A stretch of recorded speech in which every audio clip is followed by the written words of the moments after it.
Hey, you made it. Thanks for coming.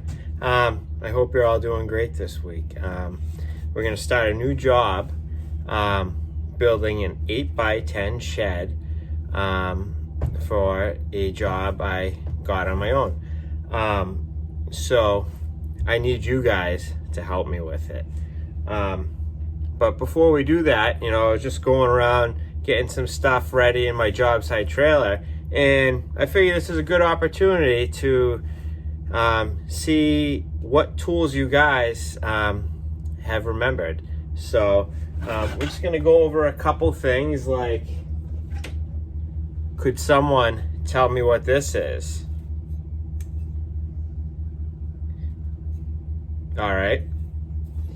Now, real quick, what do we got over here directly behind me? What would you call this? What would you use it for, too? All right, thank you. Now, over here, let's check with this. What would you guys call this? And what does this tool do? Do you remember? All right, now fill that in. Perfect, thank you.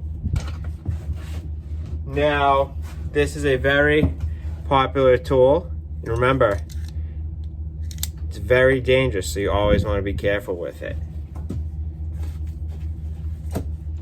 All right. This, what would you call this? All right, cool, thank you. Now, these, what would we use these for? That's right, and always wear them too. Thank you.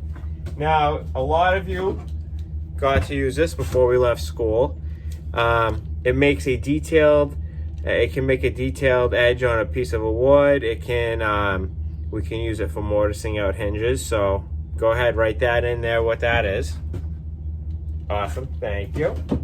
Now let's see, what else do we want to quiz everyone on? I know a couple of you loved using this. What would we call this? It's always good to have them. I like to keep a few of them in my work trailer.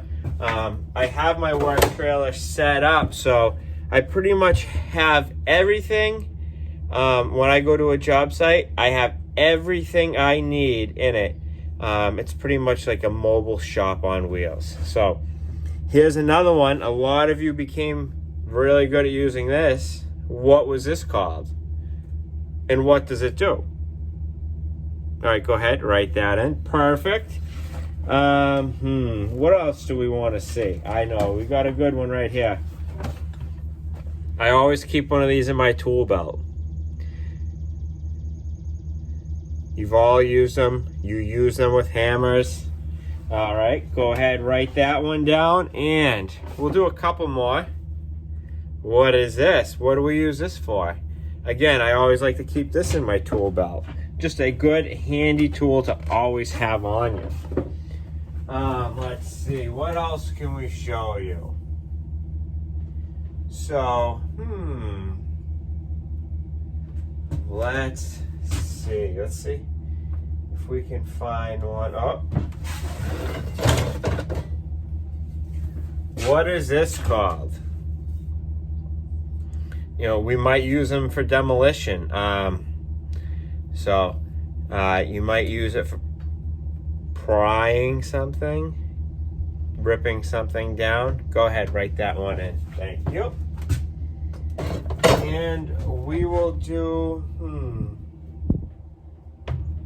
let's see, a few more. Are you ready for this one? What's this? So this is called it starts with a C. It helps you secure something while working on it. And there are lots of different types. For example, this one's spring-loaded, and this one you twist to tighten. What is that?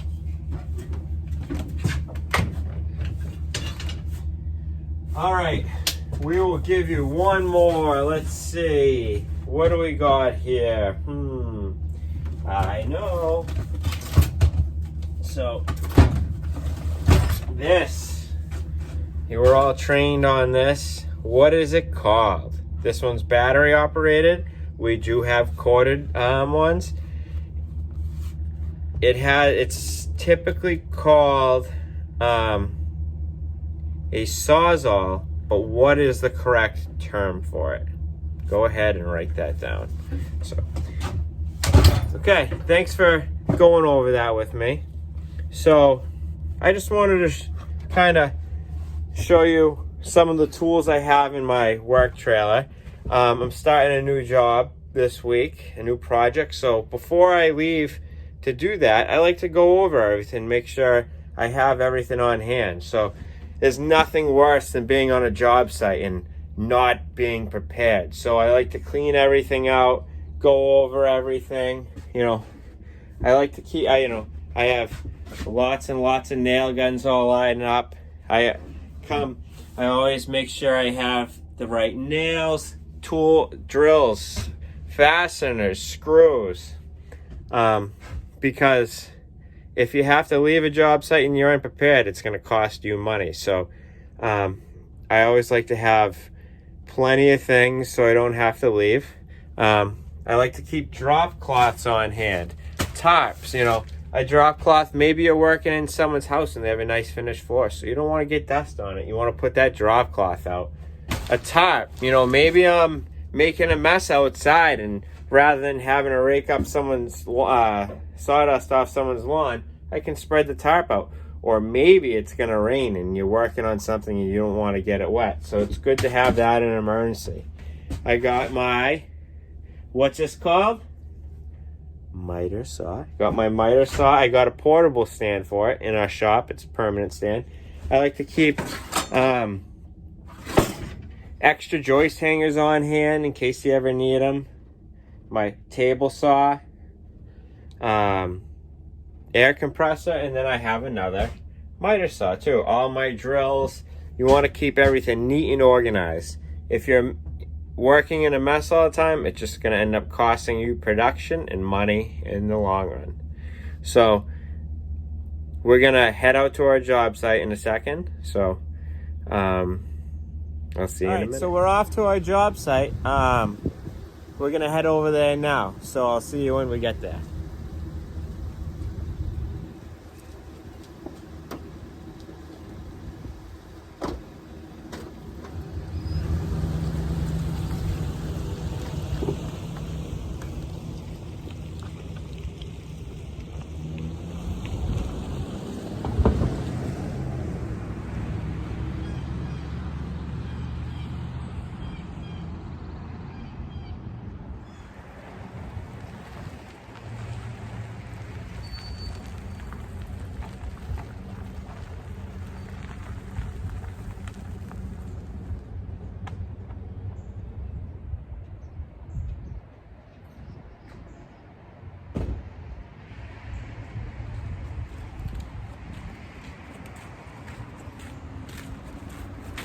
All right, so we're here. So let's get some tools out and get started. So what we're going to do is build an 8x10 addition onto this existing 10-foot shed, or 8-foot by 10-foot long shed. So we're pretty much going to duplicate one whole half of it and put a window and a door in it. So to get things started, we're going to take the trim off for today, and we're going to find out what our wall heights are going to be. We don't need to pour footings or anything, because according to the local building code, anything under 200 square feet in this town does not have to be on footings. We can just put it on cement blocks. So anything over that, we would have to pour cement footings in the ground. So we're just gonna get started by stripping all the trim boards off this end of the building and see if we can find out our wall heights.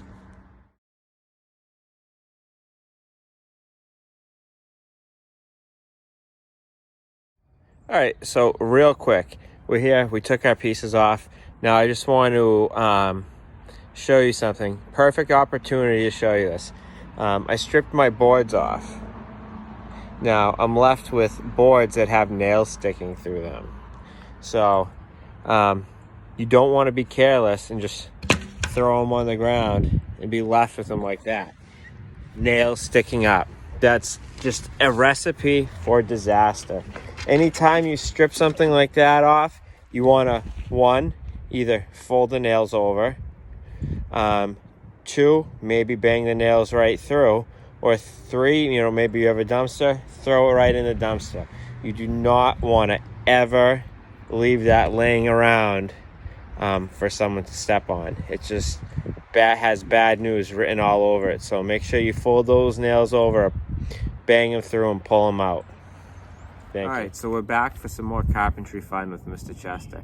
So we just stripped off our trim boards on our gable end of our shed in preparation for adding on to it. Now what we're going to do is find out a material cut list for our pieces. So we want to find out a wall height now. To do so, typically you could probably just go inside and measure the studs, but in this case it's closed off on the inside. So what we're gonna do is cut our sheathing back just a little bit on the top and the bottom of our walls.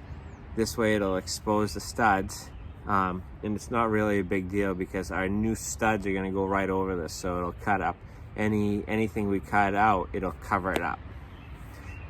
We're gonna use a reciprocating saw to do so. Mine's a battery operated one, so anytime you use battery operated tools, make sure once you get to the job site or into your shop that you just want to have a spare battery on charge. Let's get started.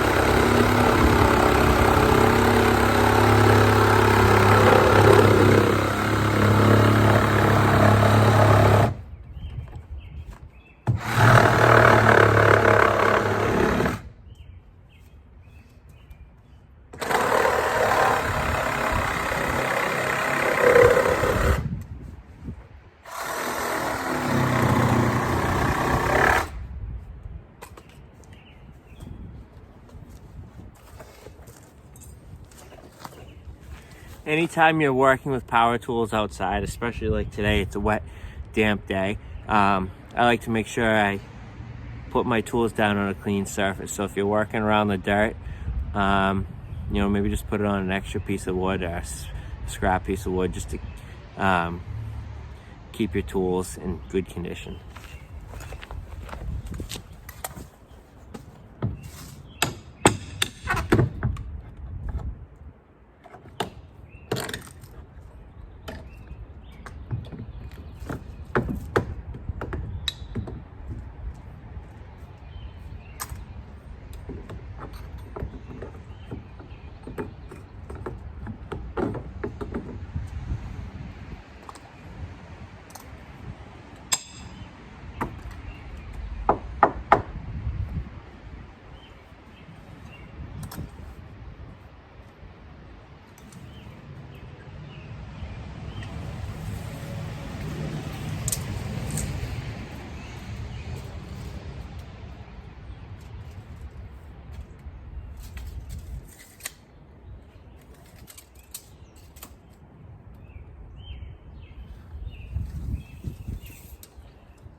All right, so I just figured out our stud height that we have now is 71 3/4. However, I'm gonna change that up a little bit. So what I'm gonna do is, our existing shed floor is made up of 2x4s. I'm gonna beef it up a little and make it out of 2x6s. So always remember, a 2x4 measures 3.5. A 2x6 measures 5.5. So, because we're gonna raise our floor an additional 2 inches, we're gonna take 2 inches off of our stud height. So our stud height is 71 3/4 right now. So we're gonna take 2 inches off of that, and we're gonna make that 69 3/4. That way everything matches up nice. Sound good? Perfect. All right, so we're all set. We stripped everything back. We're ready to start building. I gotta finish laying out my cement pads before I can put my floor down. So I'm gonna finish that up this afternoon. Then next week we'll start building. So I'll see everyone Monday morning, or next Monday morning, depending on which week you're in. So be safe, have fun, and keep doing your Google Classroom work. Everyone's doing awesome. Take care.